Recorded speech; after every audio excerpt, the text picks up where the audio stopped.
Merci beaucoup. On a effectivement un public éparse, mais vif et intéressé. En tout cas, merci beaucoup d'être là pour ce lancement du stand des CHU à Santexpo pour cette année 2023. On est ravis de vous retrouver cette année et on est ravis de de commencer cette rencontre avec un échange un peu informel, une ambiance au coin du feu, fin mai, un peu smoothie, un peu couverture sur les genoux, un peu décalé. On va l'assumer totalement. Et l'idée, c'est d'avoir l'occasion de philosopher avec des philosophes, directeurs d'hôpital ou administrateurs du Sénat qui auront l'occasion d'échanger avec vous, si vous le souhaitez, bien entendu, sur le devenir de l'hôpital public et en particulier des CHU, ce qui est notre ADN au sein des 32 CHU qui seront présents pendant les 3 jours sur le salon avec un stand dédié au recrutement, à l'attractivité et un stand institutionnel. Et c'est sur celui-là qu'on commence aujourd'hui. Messieurs, merci à nouveau d'être là. On est ravis. J'espère que vous êtes ravis aussi de faire ce lancement. Honoré de faire ce lancement. Je vais vous passer le micro et puis je vais vous laisser vous présenter rapidement. Et après, on va commencer par quelques questions, quelques réponses. Les CHU sont des jeunes hommes ou des jeunes femmes, comme vous voulez. Ils ont la soixantaine. C'est un âge reconnu, d'équilibre, mature, envié parfois. Et je pense que vous aurez l'occasion d'avoir quelques idées sur l'évolution du modèle. Mais je vous laisse vous présenter d'abord. Bonjour à toutes et bonjour à tous. Je suis Jean-Olivier Arnaud. J'ai été directeur général de 3 CHU, Nîmes, Lille et Marseille. Et je suis là aujourd'hui en qualité de président de la Société française d'histoire des hôpitaux, puisque je m'intéresse à la philosophie hospitalière et à l'histoire des hôpitaux. Et donc, j'ai répondu à l'invitation de la conférence pour m'exprimer non pas sur le passé, comme on pourrait le croire, mais sur l'avenir du monde hospitalier, et j'en suis très honoré. Merci beaucoup. Je salue à mon tour le public qui grandit quand même, et je tiens à vous remercier d'être de plus en plus nombreux. Nicolas Castaldi, moi je suis un philosophe rangé des voitures, c'est-à-dire que j'ai enseigné quand j'étais jeune, et depuis je cherche un vrai métier. Voilà, et actuellement à la fois auprès du directeur général de l'assistance publique autour de l'Hôtel Dieu, et puis co-directeur de l'espace éthique Île-de-France, qui est la structure régionale financée par le ministère de la Santé et qui s'efforce d'accompagner les soignants dans l'exercice de leur mission.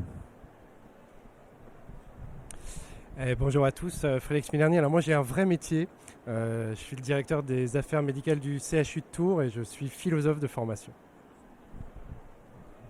Ça arrive même au meilleur, hein.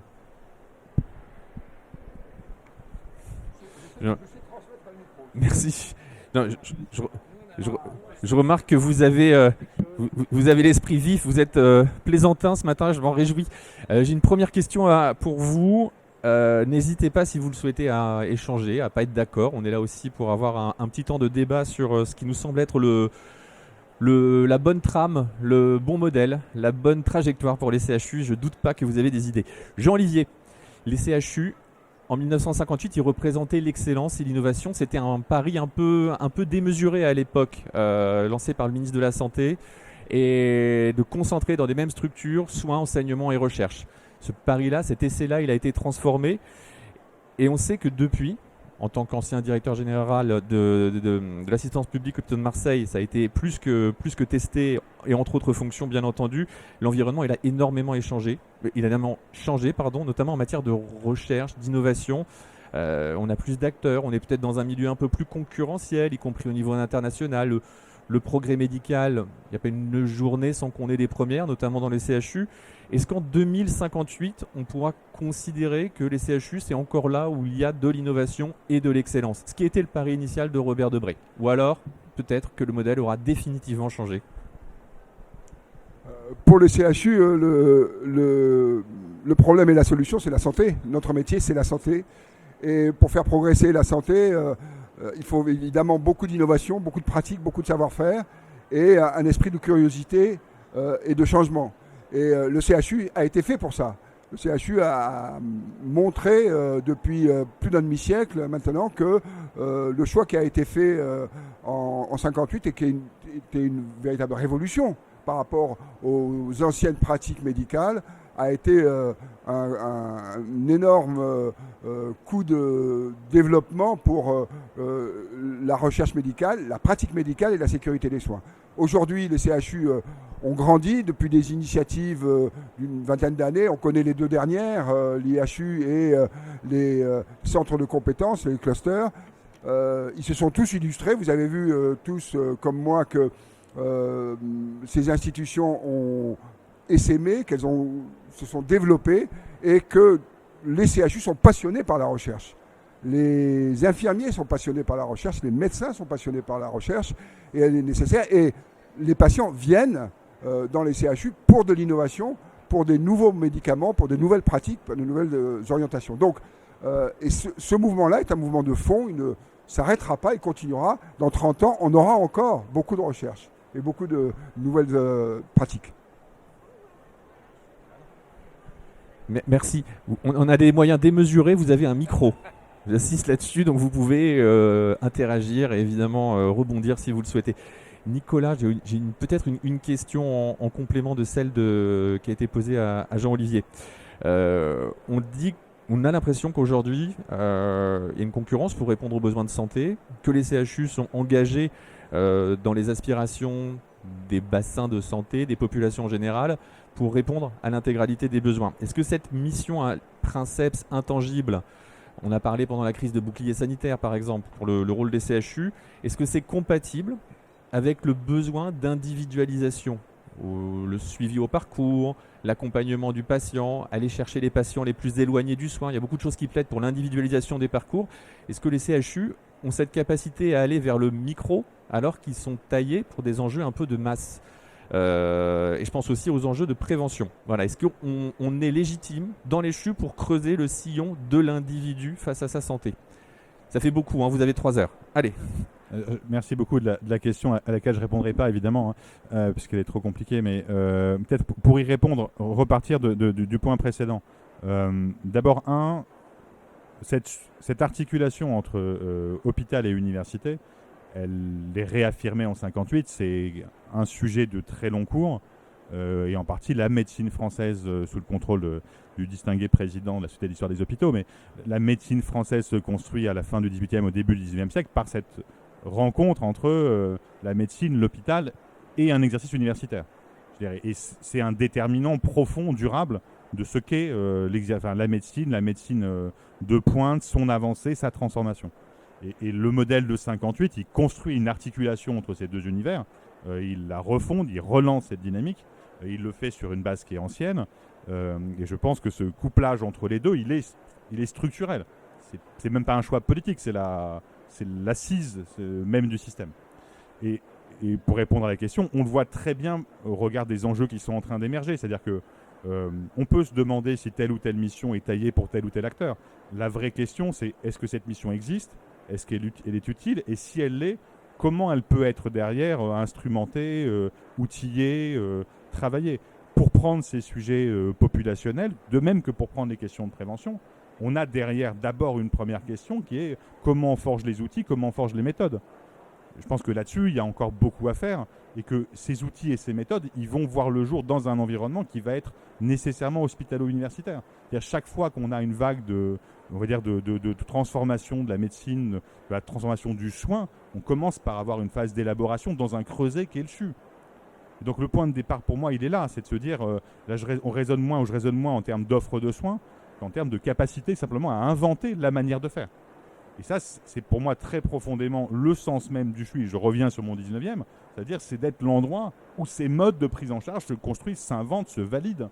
Et aujourd'hui, dans ce qu'on vit, dans cette transformation d'une médecine qui doit effectivement à la fois être personnalisée, aller chercher le patient, construire un lien numérique avec lui, on est à un moment où on est en train d'inventer autre chose. On est en train d'inventer, ou en tout cas de compléter l'arsenal médical avec des choses qui sont nouvelles. Ça voit le jour dans ces établissements-là.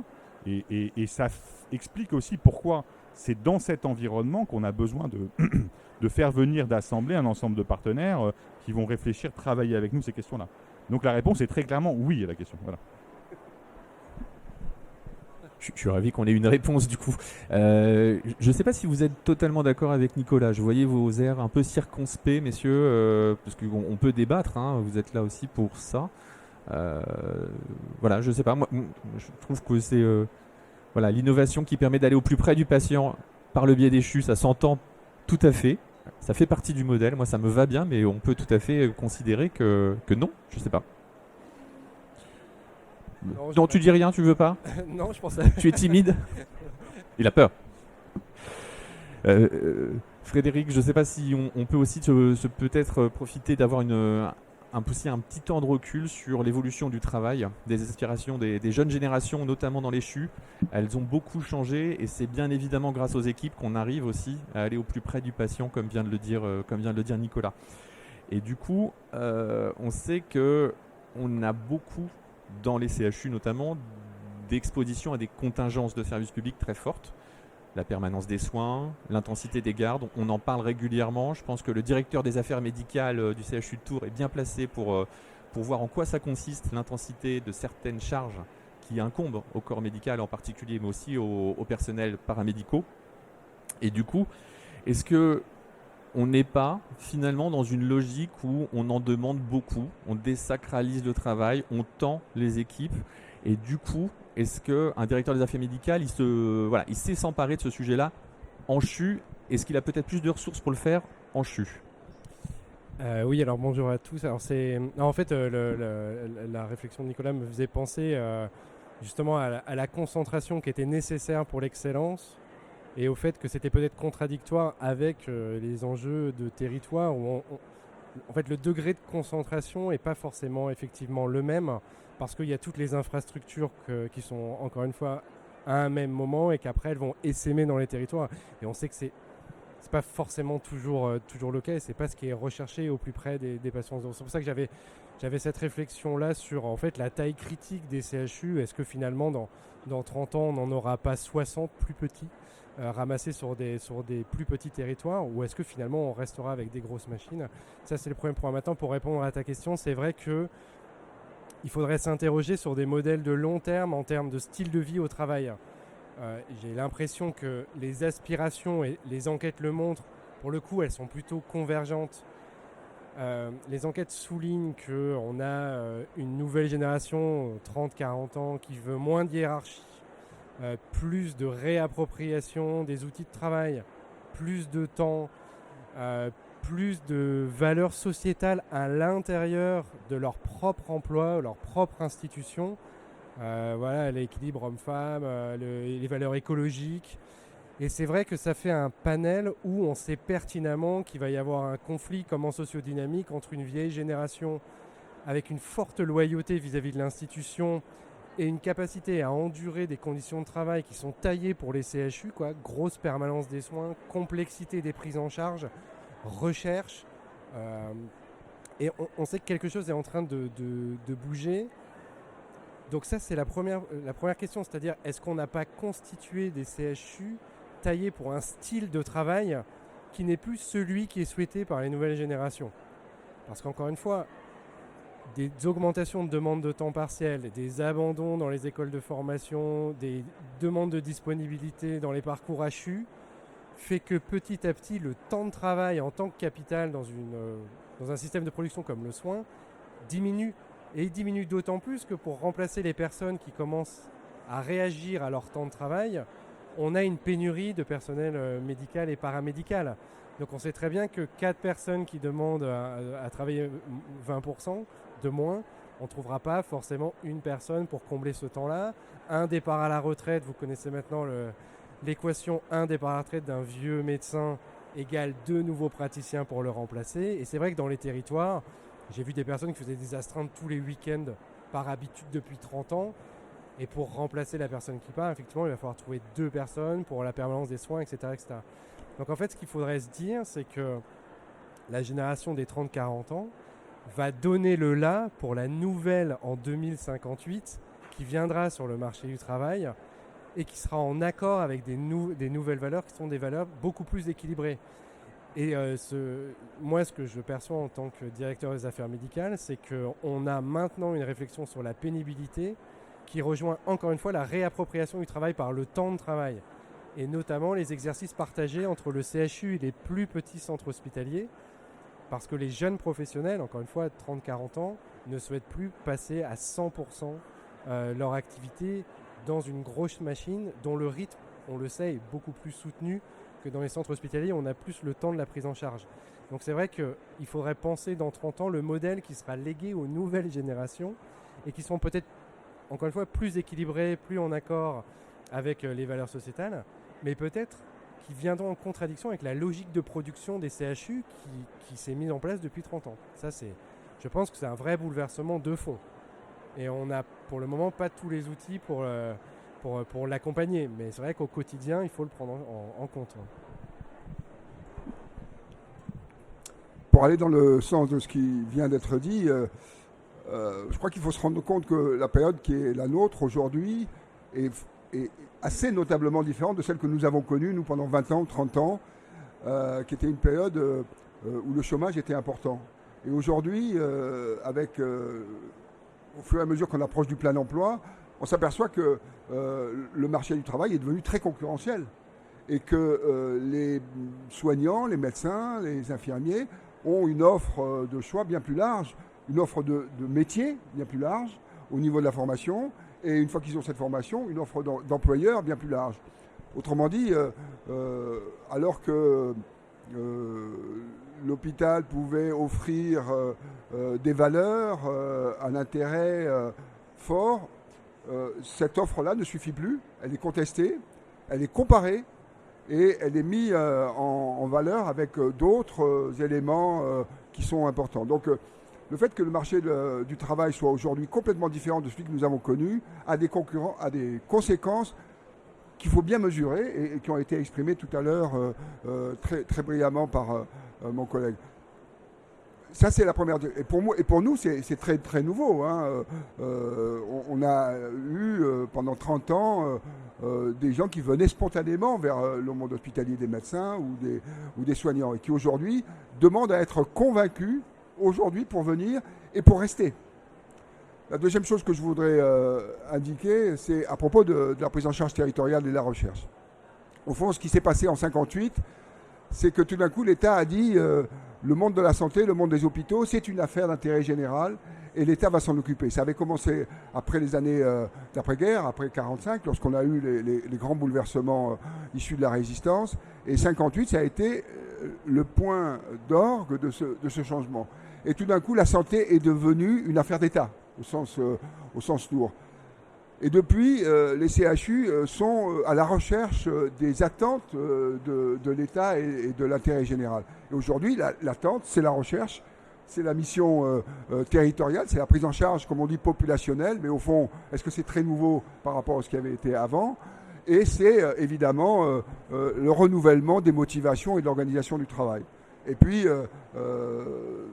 ce défi-là, il est encore tout à fait sensible dans la réflexion des hospitaliers et nous devons le continuer. Je suis sûr qu'à la conférence des directeurs généraux, eh bien, c'est une réflexion qui est complètement actualisée, maîtrisée et qui est en recherche permanente. Nicolas ? Je trouve que c'est une bonne question qu'on aborde là en réalité. Et elle est intéressante parce qu'elle nous montre aussi la tension qu'il peut y avoir entre les deux faces ou les trois faces du CHU. C'est-à-dire, je pense que tout ce qui a été dit sur le fait qu'on vit une transformation profonde sur le plan des ressources humaines, sur le plan même, c'est cette difficulté collective à attirer, conserver des soignants, qui est un péril vital pour nous tous. Je trouve que cette question-là est effectivement majeure. Tu as raison de la placer au centre. Et elle pose la question des conditions d'exercice. Elle pose la question de savoir aussi, même de manière plus générale, comment socialement on arrive à conforter l'attractivité de métiers qui sont exigeants, qui sont parfois très durs. Et que cette question-là est évidemment majeure pour nous. Il fait guère de doute aussi, je suis d'accord avec ça, que du point de vue de la structuration de l'offre de soins, la construction de structures, le développement de structures qui permettent un exercice qui permet de mieux concilier les dimensions est quelque chose qui a énormément de sens. Voilà. Et en même temps, je trouve qu'on continue et on aura toujours besoin, et plus que jamais besoin, d'avoir aussi dans ce système de soins lato sensu des environnements dans lesquels on ait la superposition de ces missions qui crée de la tension entre les missions de recherche, de soins, de formation parfois. Mais cette superposition-là, elle est ce qui permet d'alimenter, y compris l'ensemble du système de soins, en nouvelles manières de faire, en nouveaux outils, en nouvelles méthodes.